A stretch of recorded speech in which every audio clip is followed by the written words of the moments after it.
Good morning, scholars. Today we're going to continue with the Heracles Furens, looking at lines 17b through 21.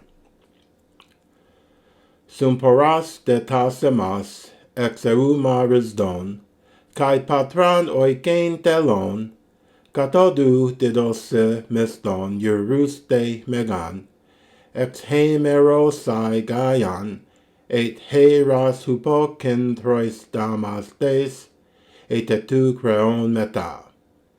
Again.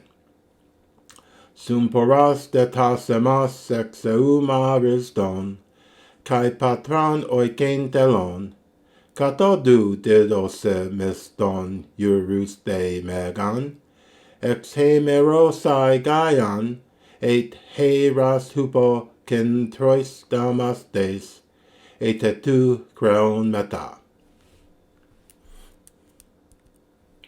Okay, so first I thought we'd look at the full dictionary entry for συμφορά, an interesting and very important word, derived from the third main meaning of συμφέρω, which we'll look at momentarily. Συμφορά means an event, a circumstance, a chance, or a hap. Something that happens. So, hai συμφοράι ton bouleumaton mean the resulting issues of the councils. Hai συμφοράι ton bouleumaton, okay? And then Sophocles, that's from Sophocles. And likewise we have συμφοράς hin estamen, in what hazardous state we are. So it especially means a mishap, mischance, or misfortune, okay? And it's not uncommon for the plural to be used for the singular, mishap, mischance, misfortune. And so you have the expression συμφορέ kreisthai, to be unfortunate, from Herodotus, but in a good sense even, it can mean good luck or a happy chance in tragedy. Now, so συμφορά, the noun, is derived from, as we see down συμφέρειν number 3, intransitive, where it means intransitive, but we'll go all the way down to 3, simply of events, to happen, to take place, to turn out. Okay, so συμφέρειν, συμφέρε,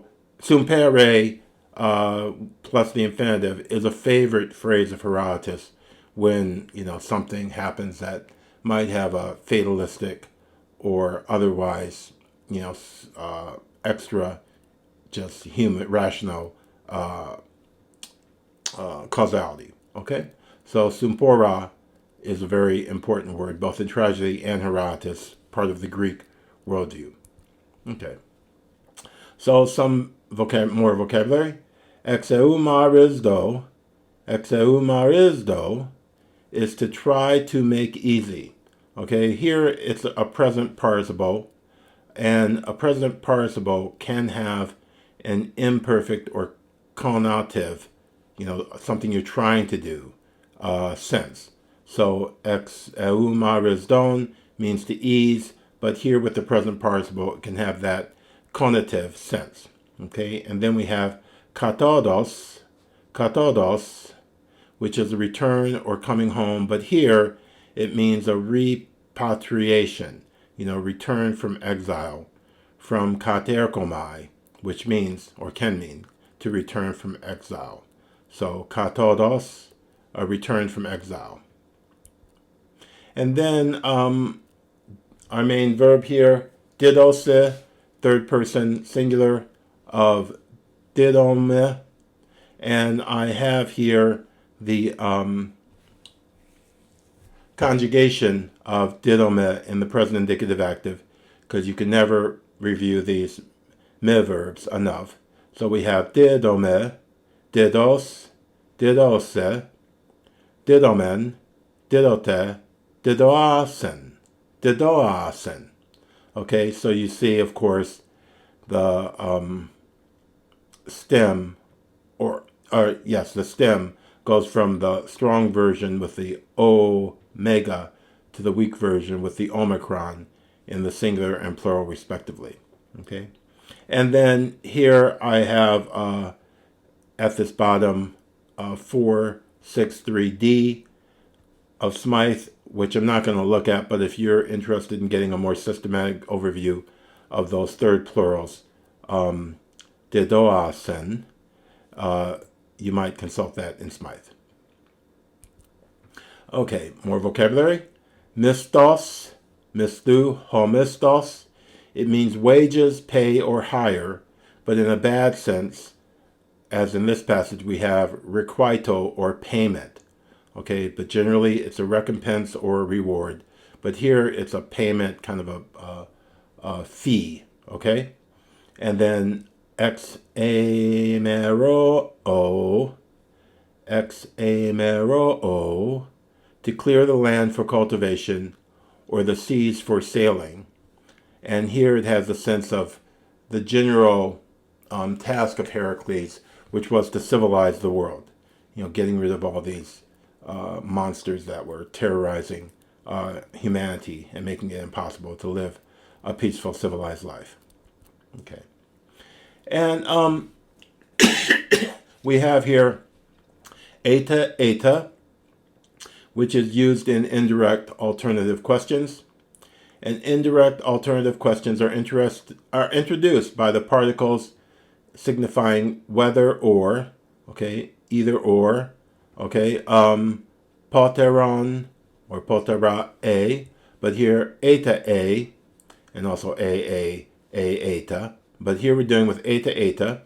Ėte, reading B, gives equal value to each alternative.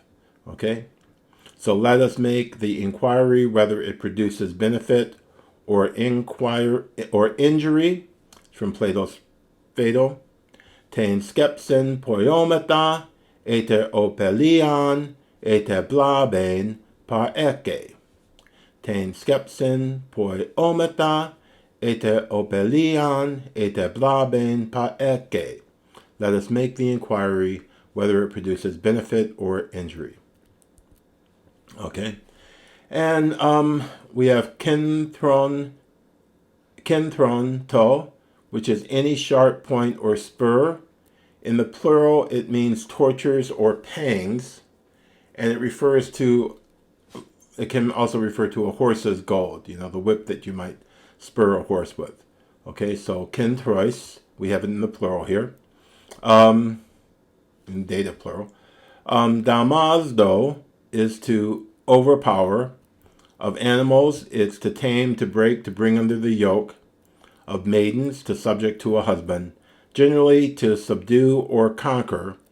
In the passive, it means to be subject to another. So we have the passive participle here, as we'll see in a second.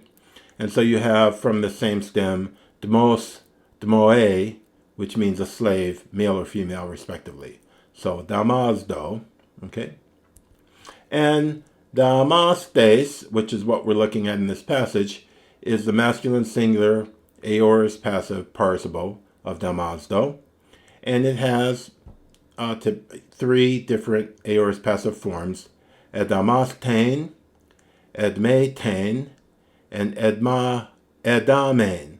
Okay, so here we have number one. And just to review, I put the paradigm of the singular of the passive participles. This is actually the participles of didωmi, but that doesn't matter because the aorist passive participles are declined in the same manner. So you say, see, tites, titesa, titen, titentos, titeses, titintos, titinte, titese, titinte, titinta, titesan, titin. Okay? And again, as always, the nominative and the accusative of the neuter are identical.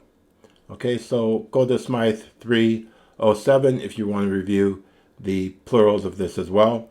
But here we have a nominative singular masculine. Okay. So, and very interesting poetic effect we have here of Anastrophe.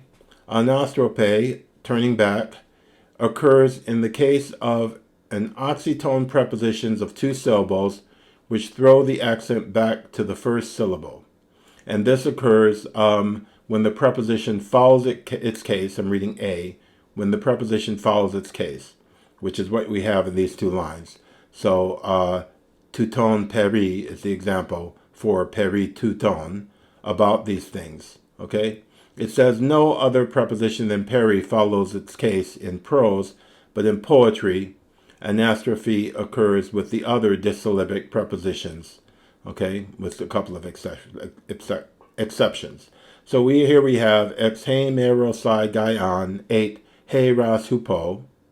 Okay, so here we have Anastrophe. The accent has been thrown back to the upsilon, Heracles, for hupo, heras. And hupo, of course, is the preposition that always gets used of an agent of a passive action. Kentros damates, ἐίτε tu χρέων μέta.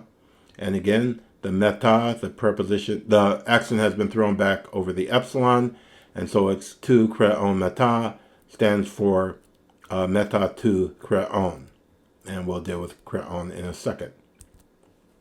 So the idiom, tu χρέων μέta, χρέων, to, χρέων, means fate or necessity. It's an indeclinable noun, properly neuter participle of krē, that which must be. Okay, so χρέων does not decline. It remains χρέων all the way through the various cases. Okay, and μέta, as a participle with the genitive, I'm just going to jump down to 3. It means with, by means of. Okay, so hiketeu ein meta dakruon, to supplicate with tears, or met aretes proteuein, to lead with virtue. Okay, but it's also a periphrasis for adverbs. So hosios kai met aletheas, with piety and truth. Okay, so this just means tu χρέων μέτα is almost equivalent to an adverbial notion, just by necessity. So whether by agency of Hera or by simple necessity. And this is a typical Euripidean, kind of questioning the mythological explanation and possibly moving towards a philosophical one, this notion of necessity. So here we go. Συμφοράς τετάσεμας ἐξευμᾰριζον, kai patron oikein telon, katodou didose miston huruste megan, ἐξευμᾰριζω gaian, eit heras hupo kentros damastes, ἐίτε tu χρέων μέta. Now, I really like the third line in this passage, line 19, because it's just a really nice example in a single line of iambic trimeter, where you have, the implicit nominative being the subject of didose, but then you have a genitive, you have an accusative, and you have a dative. So you have all four cases in this line. Kathodou didose miston uruste megan.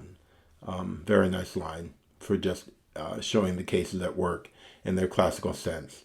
The genitive modifying the accusative miston, a reparation, a fee for reparation, for repatriation, a fee to return to your homeland.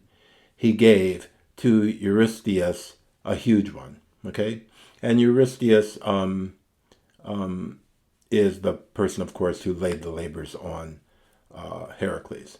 So again, συμφοράς τετάσεμας ἐξευμᾰριζον, kai patron oikein telon, katodou didose miston huruste megan, ἐξευμᾰριζω gaian, eit heras hupo kentros damates, ἐίτε χρέων μέτα.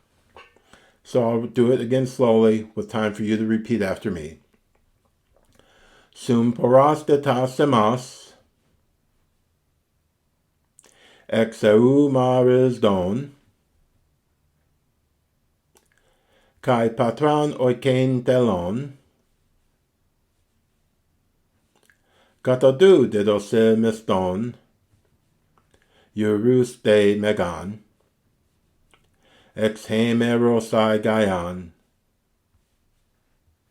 ἐίτε hupo kentros damastes ἐίτε χρέων μέτα. Okay, so if you have any questions, ask them in the comments and I will answer them for you. Have a great day and keep working hard. Bye-bye.